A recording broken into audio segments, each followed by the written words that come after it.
Show da Líder, beleza? Hoje nós teremos o nosso momento cultural e você pode participar conosco no 98412-2395, começando agora a nossa entrevista dessa manhã.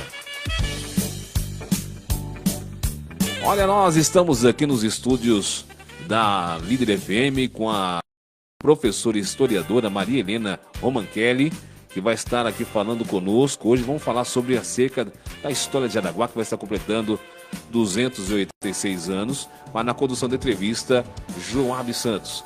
Joab Santos, bom dia. Doutor Bacana, muito bom dia a vocês, ouvintes aqui da nossa Rádio Líder em 87,9.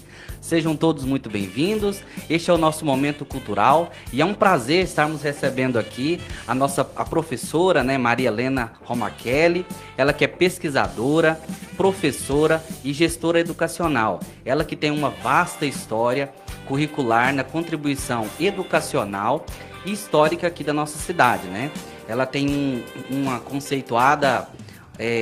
conceituado material de pesquisas que ela sempre vem desenvolvendo em prol da nossa historiografia, da nossa região. E é um prazer recebê-la aqui conosco, professora. Muito bem-vinda. Bom dia. Muito bom. Muito bem, nesse momento cultural de hoje, nós falaremos a respeito dos 286 anos que a nossa cidade de Jaraguá está completando, Nós estamos vendo aí, professora, a divulgação maciça nas redes sociais, De acordo com a gestão atual, com o setor cultural de Jaraguá, nós vamos completar no próximo dia 29 de julho, sexta-feira, 286 anos de Jaraguá. Pois muito bem, como aqui a Rádio Líder FM, nós somos um espaço democrático de direito, E a professora Maria Helena tem um material bem conceituado. E ela, por ser pesquisadora, ela até contesta um pouco essa questão. Que segundo o material dela, Jaraguá, professora, vai na verdade estar completando 300 anos de existência. Então, nós gostaríamos de saber com a senhora, professora, de acordo com suas pesquisas, qual é a verdadeira data em que Jaraguá estará completando? Joab, eu sempre bato nessa tecla. Quando eu lancei meu livro em História de Jaraguá, em 98, eu já falava sobre isso. Quando foi em 2004, veio um estudioso da Itália fazendo uma pesquisa sobre o Colombini, que era uma pessoa contratada pelo rei para marcar a estrada do Anhanguera. Nós tínhamos até então um relato do José Peixoto, que veio junto com a Anhanguera e ele vai contando o dia a dia dele, tal dia passamos tal rio, tal dia atravessamos tal rio, não sei o que, E depois apareceu o mapa.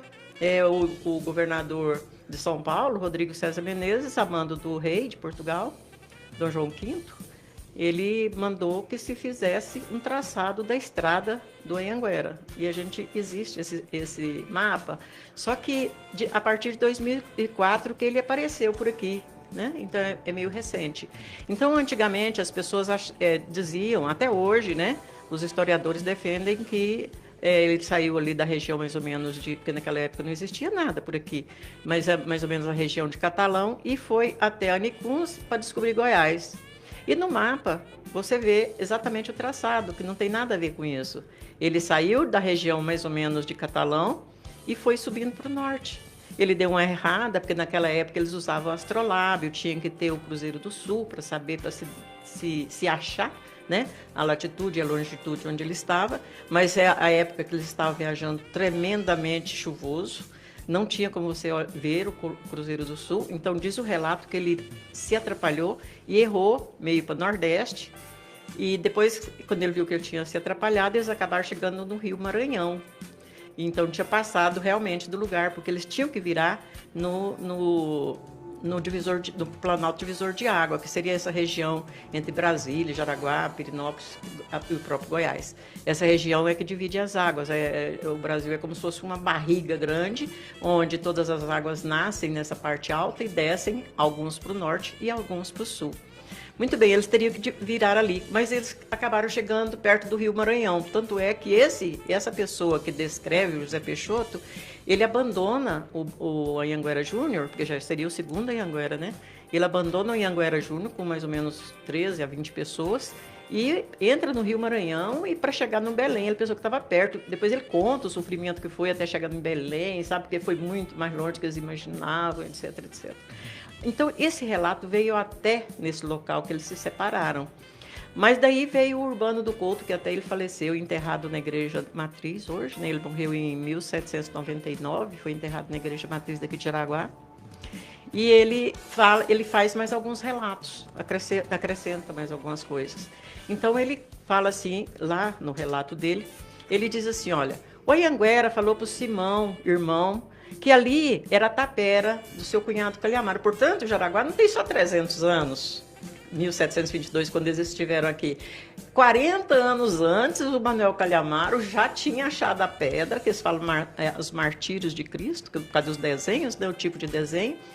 E ali ele deixou um muro onde ele cercava os índios, porque ele arregimentou tanto índio, isso a história toda conta, os documentos contam, que ele arregimentou tantos índios que dava para povoar uma cidade. Isso o pai do Anhanguera Júnior, né?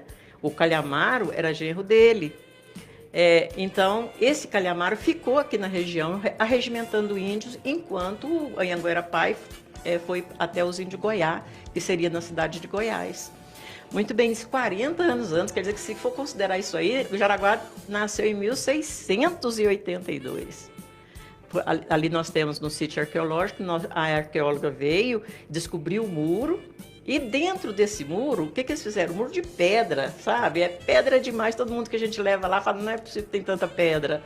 Então, ele fez esse pessoal que chegou depois, que é do Anhanguera Júnior, já o filho, né, 40 anos depois, ele chega e fala para o Simão, Simão, aqui era a tapera do Calhamaro, aqui é a pedra que ele descobriu os desenhos. Então, estão lá, né? Quem conhece o sítio arqueológico vê isso lá. E o mapa pega e coloca, tem uma trilhazinha, que até eu conversei com um historiador, falei assim, ele falou assim, não, eu não concordo com você. Eu falei, então olha no mapa, porque se não olha no mapa, está lá o tracejado? Onde que tem esse tracejado? Quer dizer, ele não parou nem para perceber, porque a partir do instante que você estuda Jaraguá, então tudo que envolve Jaraguá torna-se uma coisa interessante. Então, quando tem Jaraguá, eu vou olhar. E o que acontece nesse Jaraguá?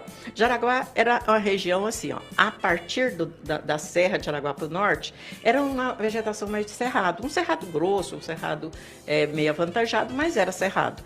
E o sul da serra, e lado ali de Itaguaru também, que seria o oeste da serra, o sul até Goiânia e Umas, aquela região, era uma floresta tão fechada que muitos anos depois, 100 anos depois, o governador de Arma, Raimundo José da Cunha Matos, fala assim, ela é tão fechada que para entrar nela só com machado. Então ela era muito fechada, chamada Mato Grosso Goiano, e eles evitavam esse Mato Grosso Goiano. Então, no mapa, feito por Colombini, tem o tracejadinho de onde ele passou. Aí ele chega na Serra de Araguá e vira e acha Goiás, porque nessa pedra que tem os desenhos dos martírios de Cristo, tem uma seta dizendo exatamente onde era o rumo de Goiás. Está tudo ali, não é questão de evidência, não, são provas, né? Mas as pessoas têm essa resistência, mas isso em qualquer setor, não só na história. Quando você traz uma novidade, o Einstein, por exemplo, quando ele contou que o tempo o tempo muda, ele não é uma coisa fixa, ele é relativo.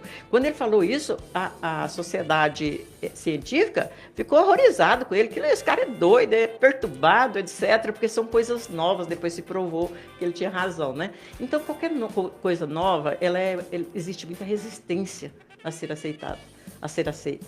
Mas estamos aí com as provas, né? Não são só evidências, estão aí para dizer que Jaraguá é muito mais antigo. Aí eles apresentaram por que eles estão falando que Jaraguá tem a cidade que você falou.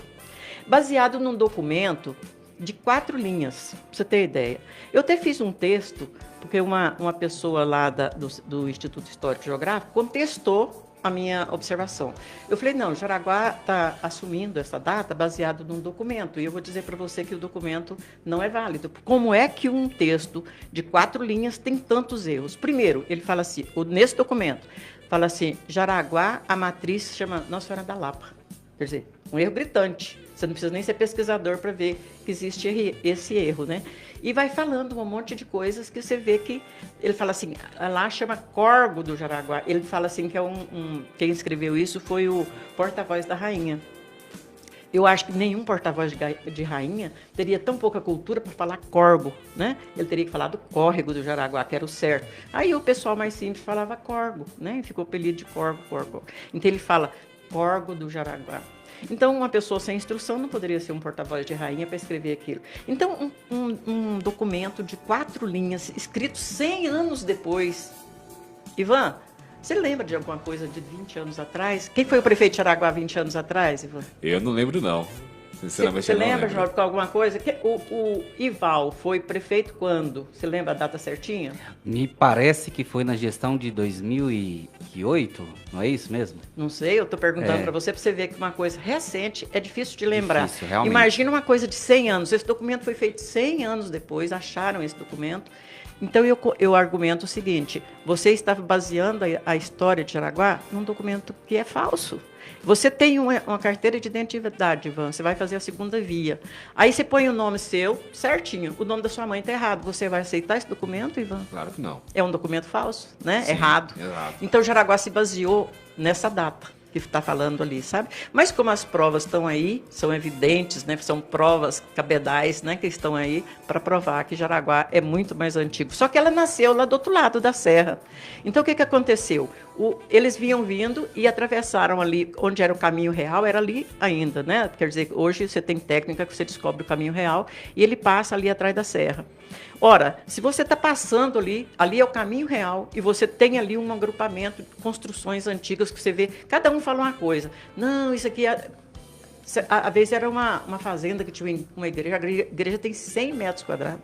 Você sabe o que é 100 metros quadrados? Ela tem 6 mais ou menos por 17 mais ou menos. Pois toda de pedra. Muito, muito louvável e respeitável também todo esse vasto conhecimento, né, que a senhora tem, professora Maria Helena. E, assim, nós queremos saber também com a senhora o porquê existem tantas resistências, né, e contradições a respeito realmente sobre a fundação de Jaraguá, sobre o surgimento de Jaraguá, dessas contradições, né, entre pesquisadores, entre historiadores.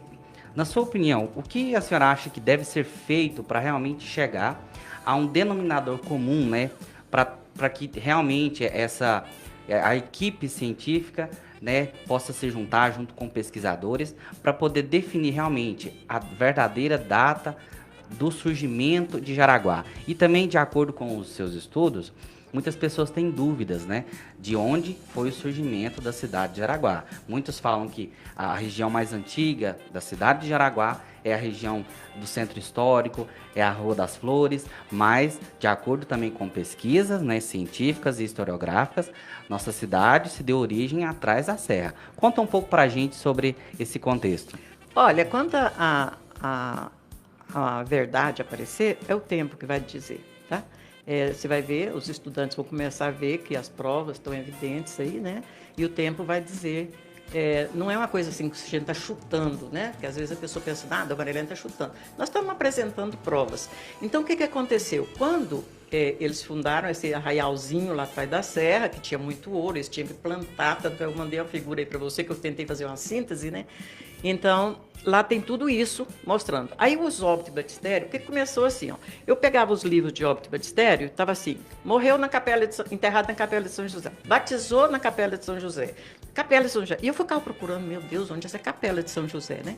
E eu tive sorte de conhecer várias pessoas, assim, antiquíssimas, né? Pessoas de 1900, 1870. Então, graças a Deus, eu conheci pessoas antigas. Então, um deles falou para mim assim, Jaraguá tentou fazer uma hidrelétrica. Nós falamos sobre eletricidade, né? Ele falou assim, Jaraguá tentou fazer uma hidrelétrica lá atrás da serra, aí desmanchou uma igreja de pedra, uma igreja alta, que tinha uma janelinha assim. Quando ele falou assim, eu falei, igreja de pedra? Mas eu não estava muito aprofundada na história ainda para ter aquele interesse grande. Quando eu comecei a aprofundar, que começou a óbito batistério, batizado na Capela de São José, eu disse, acho, gente, onde é essa igreja, Capela de São José, meu Deus? Aí, quando, um belo dia, essa arqueóloga me procura, e fala, foi na época do NED, eu me lembro, eu sei que foi na época do NED, que ela falou assim, o NED cedeu peões para a gente fazer escavação, né? Então ela falou assim, nossa, Maria Helena, tem uma igreja lá achei a base de uma igreja de 100 metros quadrados lá atrás da serra, eu acho que devia ser de alguma fazenda muito poderosa. Eu falei, onde? Fala, me diz, onde? Fui doida, minha adrenalina foi lá em cima, sabe? Tá lá a igreja, 100 metros quadrados, dentro de uns um retângulo de 15 por 30, feito de pedra. Aí esse senhor falando para mim que essa hidrelétrica tirava a pedra lá da igreja, do muro, para fazer a barragem. Quer dizer, qualquer um pode ir lá ver essa barragem, né? Nossa, tem pedra. Ela é mais ou menos uns 50 metros de largura, uns 7 de altura, e são 2 paredonas largas, assim, fazendo um canal aí dentro, né? E essa hidrelétrica, entre aspas, né? Ela não funcionou. Então, diz que esse senhor falando para mim que as pessoas... Isso foi em 1930, que já é recente, né? Ele falou assim, que as pessoas falavam porque foi um castigo por ter desmanchado uma igreja para fazer uma... Então, eu corri lá para ver essa bendita dessa igreja, lá estava a minha capela de São José, aí as coisas anexaram, sabe? Se ligar, né? Parece que tudo se ligou ali, do caminho real, ela está ali no caminho real, ali está junto a pedra com os martírios de Cristo. Aí tem uma pessoa que falou para mim assim, não, martírio de Cristo não é aí, é no rio Araguaia. Quando o rio baixa, a gente vê uns desenhos na pedra. Eu falei, olha, o texto diz uma grande parede de pedra. Não tem nada parede submersa em um rio. É uma grande parede de pedra. E nós temos a grande parede de pedra, ela deve medir 4 metros por 5 metros. Que legal. Inclusive, todo esse material que a professora Maria Helena está citando aqui na entrevista, ela compartilhou conosco e nós também estaremos divulgando nas nossas redes sociais, né? Inclusive, tem um ouvinte participando, que está acompanhando a entrevista. Como surgiu o nome de Jaraguá? Olha, o nome de Jaraguá na realidade, o nosso Jaraguá, que deriva do Pico do Jaraguá em São Paulo. Porque o pessoal que veio primeiro, eles tinham terra no Pico do Jaraguá, eles já tinham tentado achar ouro lá, e o tipo de ouro que se achou no Pico do Jaraguá de São Paulo é ouro de Cupiara também, quer dizer, é ouro por cima da terra. É o mesmo tipo. Então, como eles chegavam ali mais ou menos na região sabe onde vende abacaxi? Aquela região que tem muito abacaxi por ali para vender? Uhum. Eles chegavam mais ou menos por ali. Eles vinham vindo, né, na estrada, passavam por ali e ia chegando para a região de Jaraguá. E quando você olha, eu até apresentei num simpósio que foi feito aqui, eu apresentei 2 figuras. Eu tirei foto do Pico de Jaraguá em São Paulo e tirei foto do Pico de Jaraguá visto dali, porque ali não é uma serra, são 2 picos. Assim, isso mesmo, eu conheço, né? Lá o Pico de Jaraguá, porque eu sou de lá. É? Sou de lá, eu conheço. Aí, lá. Eu peguei e mostrei assim no painel, falei assim, esse aqui é a nossa serra, visto lá do abacaxi. Mostrei o Pico de São Paulo. Concordam comigo? Esse aqui é a Serra de São Paulo, essa aqui é a Serra de Jaraguá, vista lá do abacaxi? Uhum. Concorda, todo mundo concordou. Aqui, não, você vê a vista aqui. Aí quando eu mostrei a outra foto, tinha umas torres no início dela, eu falei, não é o Pico de Jaraguá, não é a Serra de Jaraguá, é o Pico de São Paulo. Idêntico, sabe? Então, como eles vinham dessa região mesmo, e tinha gente com herança ali, então eles devem ter chegado e visto a aparência. Nossa, realmente parece muito com o nosso pico lá. Nossa, eu não sabia disso, que interessante. E ficou sendo Pico de Jaraguá. Quando você chegar ali quando a estrada, como é que fala? Quando a estrada passa uma debaixo da outra, no viaduto, ali que vem para cá, né? Então, ali você já vê 2 picos assim. Não é serra, não é a nossa serra. Uhum. Você olha assim e fala, não é a Serra de Jaraguá. Aí depois que você vai vendo no painel maravilhoso que tá. Nossa, é fantástico, fantástico. Pois é, Ivan, e o interessante, uma notícia... Só mais completando, sim. Aí um belo dia eu recebi um telefonema, era do promotor de Jaraguá do Sul. Ele falou, dona Maria Helena, eu custei demais achar o número da senhora, mas eu queria saber por que Jaraguá do Sul tem o nome de Jaraguá. Porque eu sei que vocês têm... Aí eu falei, tem tudo a ver, falei. Ele falou, o quê? Eu falei assim, o nosso herói maior, Joaquim Xavier Curado, ele foi governador de Santa Catarina em 1830. E com certeza você deve ter algum rio aí, ou um córrego com o nome de Córrego de Jaraguá, não tem não? Ele falou, nossa, passa dentro da cidade. Então, deve ser por causa dele que chama Jaraguá. Então, olha só que interessante, né, Ivan? Todas essas considerações, né, essas coincidências, na verdade não são coincidências, né? São realmente comprovações historiográficas e científicas, o porquê da nossa origem, o porquê do nosso nome, e é muito bom conhecer. Mas também, Ivan, nós temos uma notícia muito interessante, né, doutora Maria Helena, a respeito de uma homenagem que a senhora recebeu do Exército Brasileiro, não é isso mesmo? Conta pra gente essa novidade, porque foi recente, né? Foi ainda no período da pandemia que a senhora foi condecorada com essa medalha de honra do Exército Brasileiro. Conta pra gente como se deu essa questão dessa homenagem.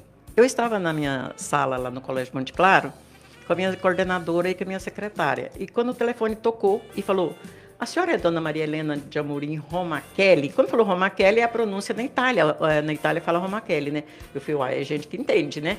Aí eu falei, porque minha pronúncia eu abrasileirei ela. Como tudo no Brasil, a gente é brasileira, né? Uhum. Tipo assim, o imperador é Francisco José, para nós, Francisco José. Na Áustria é Frank Josef. Né? A gente não fala Nova York, nós não falamos New York, nós falamos Nova York. Isso. É o certo falar na sua língua. Muito bem, quando eu vi falando, eu pensei assim, poxa, uma pessoa que sabe a pronúncia italiana, né? Uma pessoa. Aí ele falou, eu falei sim, ele falou assim, a senhora foi indicada para receber a medalha por serviço, a medalha de honra por serviço prestado à nação. Eu falei, quê? Não, você deve estar enganada. Acho que você enganou de pessoa. Eu falei, não. Ele falou, não, a senhora não é Maria Helena de Amorim Romachelli? Repetiu. Eu falei, sou. Ele falou, essa senhora mesmo. Nessas alturas, minha adrenalina estava lá em cima, eu não consegui falar nem o CPF para ele mais. Passei para a secretária para ela dar os detalhes, né? Estou nervosa. Ele falou assim, eu queria explicar para a senhora, só sabe como funciona? Eu falei, não sei não, meu filho, nunca vi falar nessa medalha. Aí ele falou assim, é assim, ó, a senhora foi indicada, a senhora não recebeu ainda. Então, são várias pessoas que são indicadas e dentro delas a gente escolhe a que recebe. Como que a gente vai fazer isso? A senhora vai mandar todo o material do seu trabalho, manda para nós, vai ser analisado, aí a gente volta a falar. Aí tá, eu mandei meu livro, mandei o desfile do colégio, mandei a disciplina do colégio, porque lá no colégio ninguém passa sem saber, sabe? A gente faz de tudo assim. Eu quero que o aluno seja muito bom. Eu falo assim que o colégio Monte Claro é feito para o aluno forte. Não é assim, aluno que não quer saber nada, aluno problemático, etc. Não, lá é para aluno que queira crescer na vida. Então, eu mandei tudo isso para eles e mandei, a minha livro de história consta a trajetória do Anhanguera, que ele ficou 3 anos e meio aqui perdido. Né? Fala isso. Aí, quando eles telefonam, Dona Maria Helena de Amorim Romachelli, sim. Aí ele falou assim, a senhora ganhou a medalha. Porque, além dos méritos da senhora anteriores, a senhora descobriu onde a Anhanguera estava há 3 anos, que nunca ninguém descobriu. Então, para mim, foi uma grande honra, né? E aí, 24 de abril, a senhora vem buscar. Aí tá. Tem uma solenidade e a senhora vai receber sua medalha. Aí, quando foi abril, pandemia. Né? Nossa, pandemia. Aí eles mandam a carta para mim, tem a figura, até mandei para o João, né, João? Eles mandam com a figura da medalha. Eu falei, para mim já tá bom demais essa figura da medalha. Ele falou, não, dona Helena, passando essa pandemia, a gente faz a solenidade, a medalha da senhora está aqui e a senhora faz essa solenidade. A gente faz a solenidade. Tem que ser. Aí eu falei, não, manda para mim, para o correio. Ele falou, não pode, tem que ser solene. Aí depois veio o Dia do Soldado, pandemia. Depois veio pandemia outra vez, né? Eu sei que ela tá lá guardada. Um dia. Aí eu falei pro Lineu o seguinte, Lineu, como a gente trabalhou muito pro Exército vir aqui a Jaraguá, fazer uma homenagem para o Xavier Curado, que o Xavier Curado criou o Exército Nacional, é um homem mais importante do Brasil, que para nós, então, é o mais importante, nasceu aqui em Jaraguá, lá atrás da serra, nesse Jaraguazinho, lá atrás da serra. Aí eu falei, Lineu, vamos fazer o seguinte, vamos tentar fazer com que eles venham aqui fazer essa homenagem, porque eles tentaram. Nós fomos no general lá em Goiânia, da Brigada de Operações Especiais, que eles tinham vindo do Rio de Janeiro para Goiânia. Então, nós fomos lá e conversamos com ele. Ele falou, não, vamos levar um batalhão, levar saltos de paraquedas. Eu falei, nossa, vai ser bom demais para as nossas crianças. Né? Um bom exemplo, né? Exemplos assim, de heróis, coisa que eles querem seguir, porque hoje em dia nossa criançada não tem onde se mirarem. Né? É verdade. Aí, eu falei para o Lineu, Lineu, eu vou enrolar bastante eles. Aí a gente tenta puxar eles. Quando for na solenidade, eu ganho essa medalha. Que agora eu já tenho o papelzinho, então nem ir para medalha, mas seria uma boa ocasião. Mas aí quando eles tentaram entrar em contato aqui em Jaraguá, que eu não veio, não apareceu, 2 de dezembro, aniversário dele, né? Ué, o que aconteceu? Telefonei. Que não veio, não deu certo? Ele falou, quando a gente entrou em contato com a prefeitura para trabalhar com a logística da viagem, ninguém sabia quem era o Xavier Curado. Que pena, né? Mas ainda assim, professor, é possível acontecer essa solenidade? Já tem uma previsão? Tem, a medalha está lá.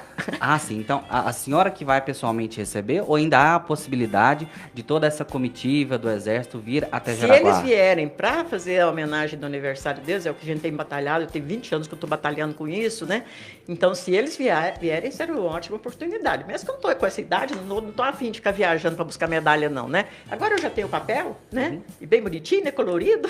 Muito bem, muito bem. Tomara que dê certo, né? Da vinda da senhora, do Exército Brasileiro, da comitiva, para poder também estar prestigiando toda a nossa história, a história do Xavier Joaquim Curado, que foi o criador, né, o patrono do Exército Brasileiro, né? Nós jaraguenses temos que ter muito orgulho dessa história dele. E é isso. O Ivan tem uma pergunta, Ivan? Na verdade, só o Cláudio da CNC, ele está parabenizando a senhora, né, pelo vasto conhecimento da história da nossa maravilhosa cidade de Jaraguá. Obrigado, Cláudio. Joab. E com isso, já que nós estamos falando do nosso tema do Momento Cultural, que é sobre os 286 anos de Jaraguá, tricentenário, né, da nossa cidade, nós queremos perguntar para a senhora, professora, o porquê existe tanta comparação entre a nossa cidade de Jaraguá, né, que já tem esse tricentenário, né, quase comprovado também por evidências científicas, essa comparação entre a nossa cidade e também a cidade de Goianésia, né? Que Goianésia é filha de Jaraguá. Por que existe? Porque nossa cidade de Jaraguá realmente ela tem uma cultura muito forte, muito vasta, né? Em comparação com Goianésia. Mas existe sim a comparação entre os termos estruturais de desenvolvimento econômico, até do índice de desenvolvimento humano, né? De acordo com as pesquisas do IBGE, Goianésia tem um índice de desenvolvimento humano até maior do que Jaraguá. Por que existe essa disparidade de acordo com a sua opinião? Job, quer que eu conte a história do nascimento de Goianésia? Olha aí, a hidrelétrica ela não deu certo. Aí passa o tempo, o Bernardo Saião tinha morado aqui em Jaraguá 2 anos e pouco. E ele trouxe muita ideia, porque ele estava fazendo a estrada, não vou esticar muito a história do Bernardo Saião, um dia eu venho só para falar com ele. Bernardo Saião mesmo que teve ligação à construção de Brasília? Ele mesmo. Ele morou ali onde que é o Banco do Brasil hoje, era um sobradão grande lá, ele reformou, sabe? Nossa, ficou lindo. Ele estava uma taperona, né? E ele reformou, o dono nem cobrou aluguel, porque a reforma foi tão bonita. Mas ele morou aqui, ali, né, nessa casa. A história dele é linda, né? Uma hora eu venho aqui para contar ela para vocês. E ele deu muitas ideias. Tinham tentado fazer essa hidrelétrica em 1930, antes do Bernardo, né? Aí, quando passa o tempo, certo? Ele deu até a Cionde, que as pessoas pegariam verba, etc., para fazer e tal. Aí eles fizeram uma outra, uma represa no Rio Pari. Até eu fui lá com as minhas filhas visitar, eu tirei umas fotos, são lindas, né? E a hidrelétrica foi feita ali. E para isso, eles contrataram o Jales Fontoura para ser o engenheiro, né? E ele veio e fez, e eles não tinham dinheiro para pagar, deu-se a fazenda Calção de Couro, que é Goianésia, e fundou a cidade. Nossa. Mas por que Goianésia tem mais progresso? Bom, uma razão razoável seria assim, mais para o norte, mais enfiado no sertão, atenderia mais. Mas eu falo assim, Jaraguá parece que tem uma cabeça, o povo fala que cabeça de vaca enterrada dá um azar.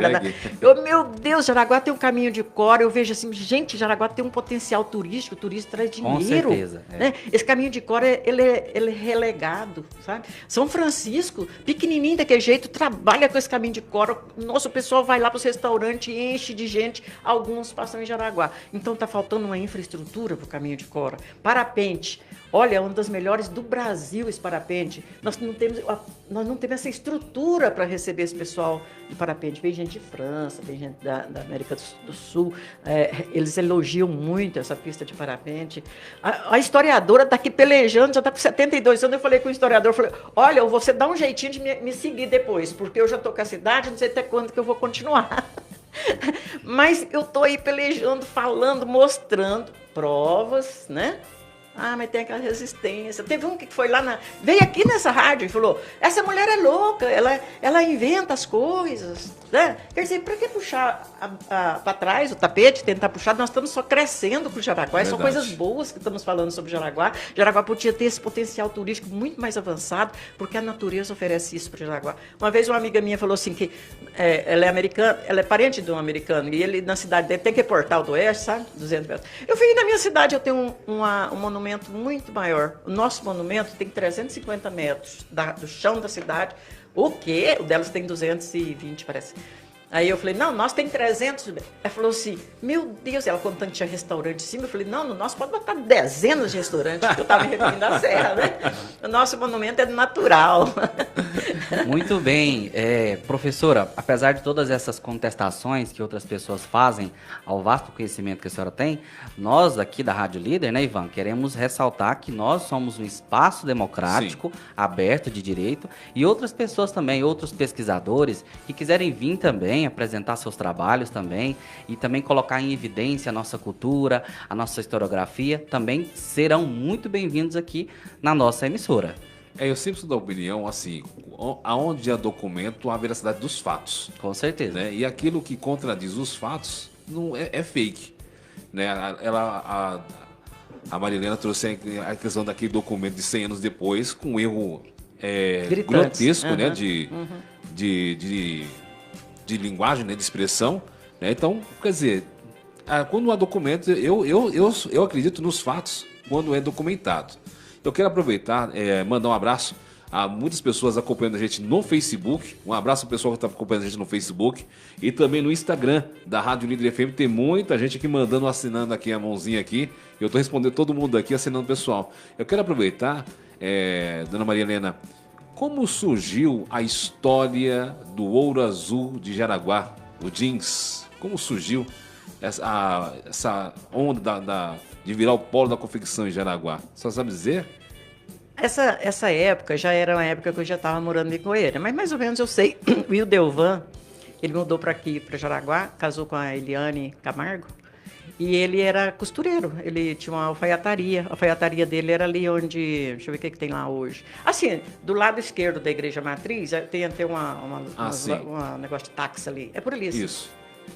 Muito bem, ele tinha uma alfaiataria. Aí ele começou a tentar vender, fazer a mercadoria e vender. E ele tinha muitos irmãos, parece que eles eram 12 irmãos. E ele começou a fazer o terno, fazer a calça e tentar vender nos outros lugares, né?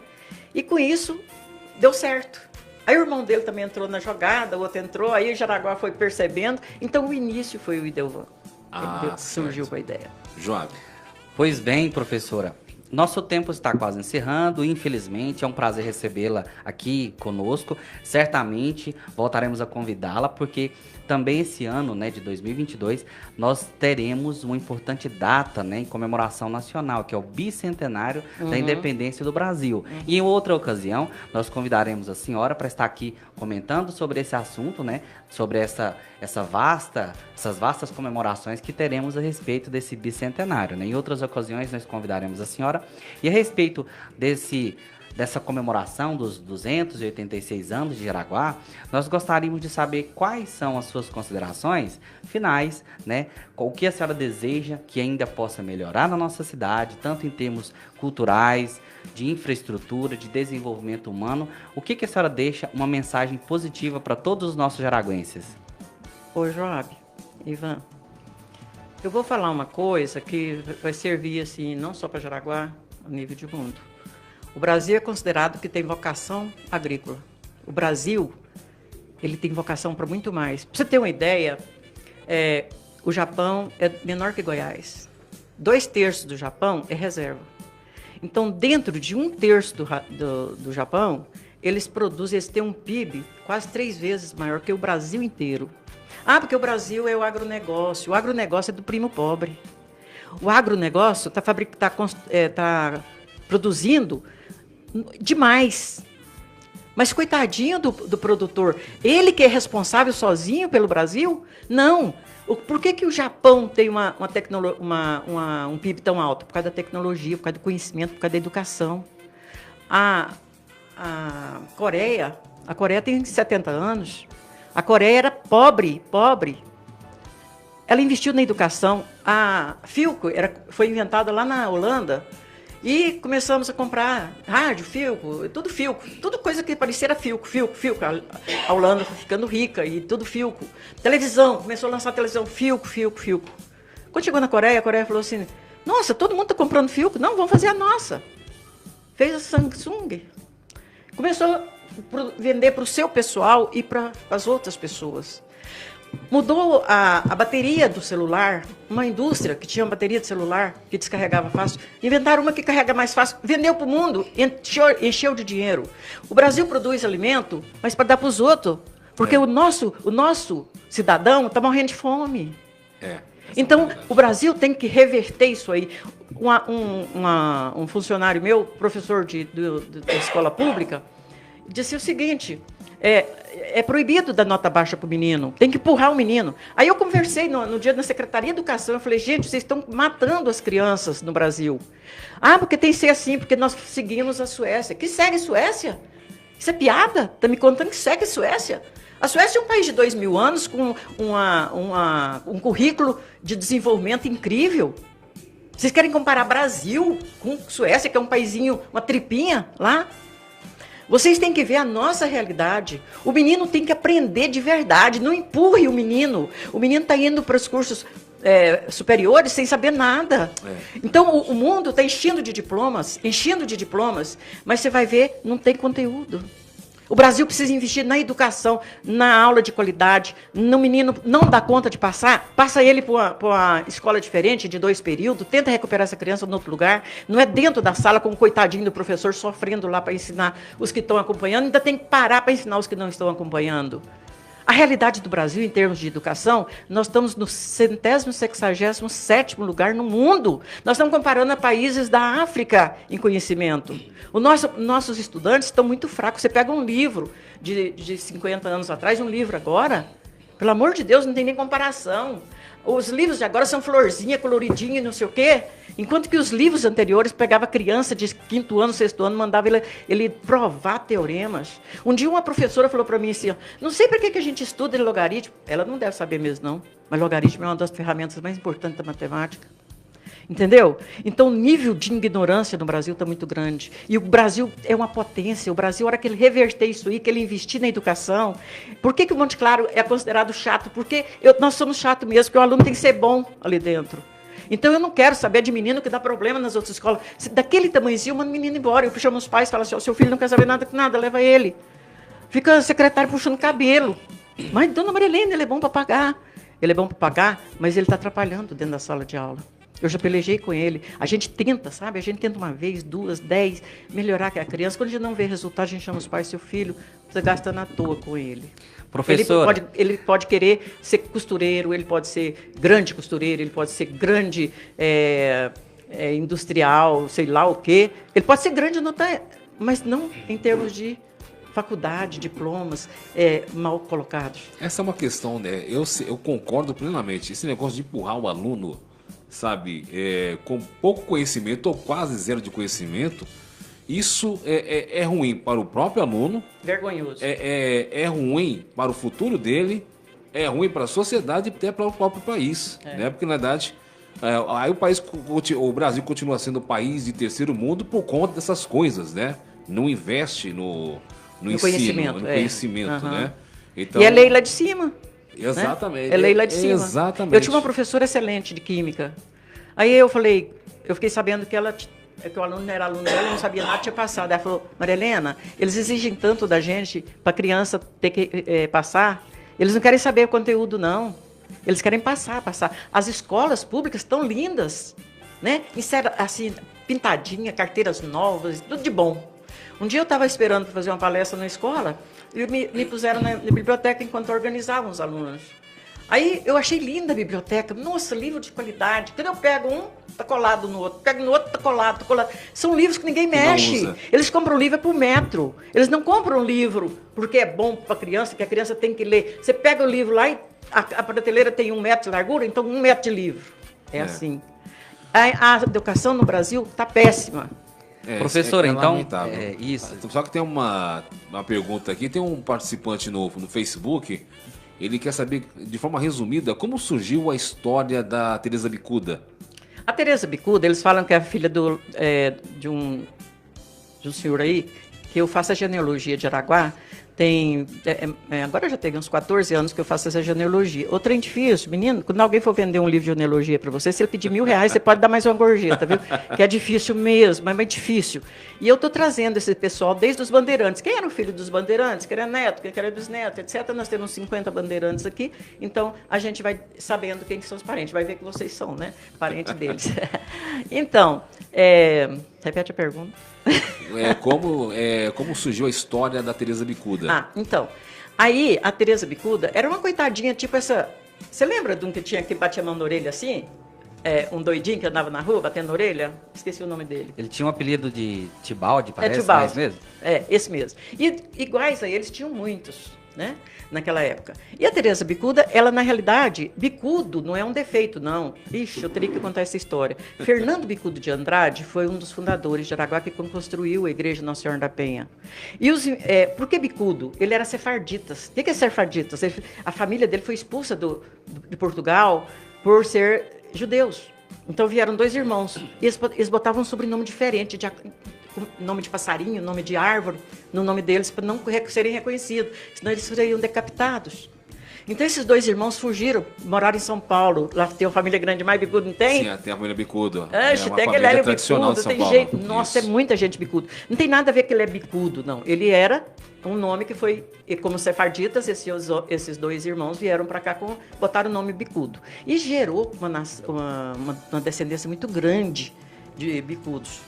E com o tempo eles foram achando assim, que muita gente ficava fazendo crítica, né, e tal, eles foram tirando, foram botando Rodrigues, botou o filho Rodrigo, aí botou Rodrigues, foi misturando e vai misturando, casando, vai separando. Mas os escravos, ele trouxe mais de 100 escravos aqui para Jaraguá. Escravos negros. Não, você não vê no óbito batistério escravo índio. Não vi nenhum escravo índio e um escravo negro. Então, os negros não tinham sobrenome. O negro chama Simão. Quando que ele chama? Simão. Como é que é o sobrenome dele? Não tem.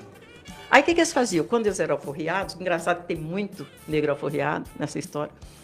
Quando eles eram alforriados, eles recebiam o nome do dono. Eles punham o nome que queriam. Mas geralmente eles punham o nome do marido, da mulher, da esposa, etc., dos donos. Então gerou essa família de bicudo, tinha muitos bicudos. E existia um tenente aqui que chamava Lourenço Bicudo de Andrade. Família muito ilustre aqui em Jaraguá. Ele era um militar mesmo, não era título dado. Porque Jaraguá tinha 4 companhias de exército, você acredita? Cada companhia, 40 soldados, daí o comandante, que seria o capitão, e todos os subalternos, sargentos, falavam alferes, né? Muito bem. Então, esse Lourenço Bicudo, ele tinha uma filha que chamava Teresa Bicuda. Então, alguém colocou como se fosse essa Teresa Bicuda. Mas é meio difícil você entender. Puxa, um tenente, ele deveria ter um patrocínio, um patrimônio razoável, né? Não é possível que a filha dele seria uma mendiga, né? Se fosse uma velhinha, às vezes acontece, não tinha salário para velhinhos, né? Na época, os velhinhos ficavam meio abandonados. Mas uma moça, né? Filha de um tenente. Então, eu imagino que talvez não seja ela, mas vamos supor que fosse. Era uma coitadinha que andava na rua, o menino jogava pedra, sabe aquela história de menino jogar pedra e fazer botar apelido, etc, né? Corria, e ela corria atrás e tal. Quando os pais tinham assim, 18 filhos, 10 filhos, 15 filhos, você imagina botar essa meninada para dormir? Meu Deus. Né? Aí começava a contar. Eu fui vítima de histórias de fantasma na casa do meu tio, gente, tipo a fazenda. Os irmãos todos, com os filhos dele todos, viravam uma multidão, né? Na hora de dormir, era aquela conversaiada, aí ele vinha contar as histórias de fantasmas, terroristas, assim, né? E a gente acabava dormindo. Então, eu imagino que as mães, que tinham seus bebezinhos lá, suas criancinhas que não queriam ficar quieta, eu vou chamar a Teresa Bicuda para te pegar. Aí eles foram acrescentando coisas, foram criando essa história com a Teresa Bicuda. Olha, tem outras participações, mas o tempo já não dá mais. Então, tem mais participações. Eu falo demais, né? Não, mas aí o pessoal, quando você vai contando a história, vai aguçando a curiosidade das pessoas, né? E já chegou mais perguntas aqui e não dá para poder mais tempo. Tem que trazer ela novamente aqui. Isso mesmo, Ivan. Inclusive, nós já estendemos esse convite, né? Deixamos a abertura aí para a professora Maria Helena, que com certeza nós traremos ela novamente aqui nos estúdios da Rádio Líder, na ocasião oportuna, onde também estaremos tratando do tema do bicentenário da independência do Brasil. Então, diante disso, nós queremos agradecer muito... Você sabe quem que é o responsável pela independência do Brasil? Joaquim Xavier Curado de Araguense. Isso, Ele que muito ajudou bem. Dom Pedro I a não ser sequestrado do Brasil, porque queriam levá-lo à força para Portugal, sabe? Ele falou, Xavier, vem cá, segura minha barra aí que estão querendo me levar forçado para Portugal. Muito interessante. Jaraguá Então, tem muita história, viu? todo esse assunto nós trataremos em outra oportunidade, né, Ivan? Com a professora e pesquisadora, professora Maria Helena Romachelli, que nós queremos agradecer muito a sua participação aqui conosco, compartilhando seus conhecimentos, suas pesquisas. Nosso muito obrigado e as suas considerações finais. Obrigada, gente. Eu gosto muito de divulgar cultura, sabe? Eu sou muito preocupado com cultura. Eu acho que a pessoa tem que conhecer. Eu falo para os meus alunos o seguinte, Fundamental 1 é você ensinar a criança a gostar da escola. Brinca e tal. Fundamental 2, uma seriedade um pouquinho maior. Ensino médio é onde você conhece toda a matéria para você escolher uma para você seguir. Isso. Né? Então, eu acho que isso tem que ser dado para a criança, ter cultura. Porque a partir da época que ele tiver cultura, ele vai saber se sobressair, ele vai se defender, ele vai ter seu lugar ao sol. Né? Não adianta ele ter uma parede cheia de diploma e não valer nada. Com certeza. Então, aproveitando a ocasião também, Ivan, professora Maria Helena, falando sobre cultura jaraguense nesse momento cultural nosso, né, nós queremos fazer um chamamento, né, dando apoio também a esse projeto, né, da Superintendência de Cultura e também da Prefeitura Municipal de Jaraguá, no qual nós teremos o primeiro festival multicultural. Ele será realizado nos dias 19 e 20 de agosto. Mas para isso, você que é artista, você que é instrumentista, jaraguense da nossa terra, da nossa querida lendária terra, você precisa se inscrever. Então, para isso, você precisa ir pessoalmente na Casa de Cultura Padre Silvestre. Procure lá, porque temos uma equipe disponível para poder fazer a sua inscrição e você estar participando desse primeiro festival multicultural.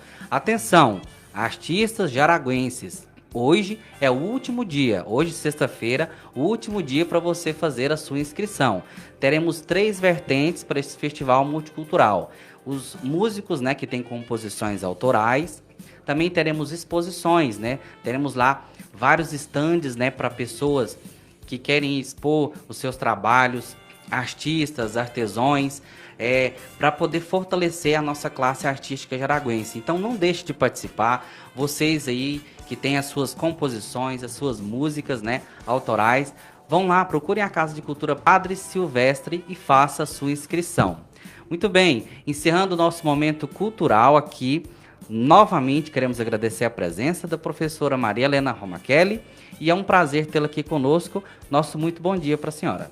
Obrigado, Ivan. Eu que agradeço. Foi um prazer conhecer você, viu? Prazer é todo meu. Porque eu falava Ivan e eu entendia Luan.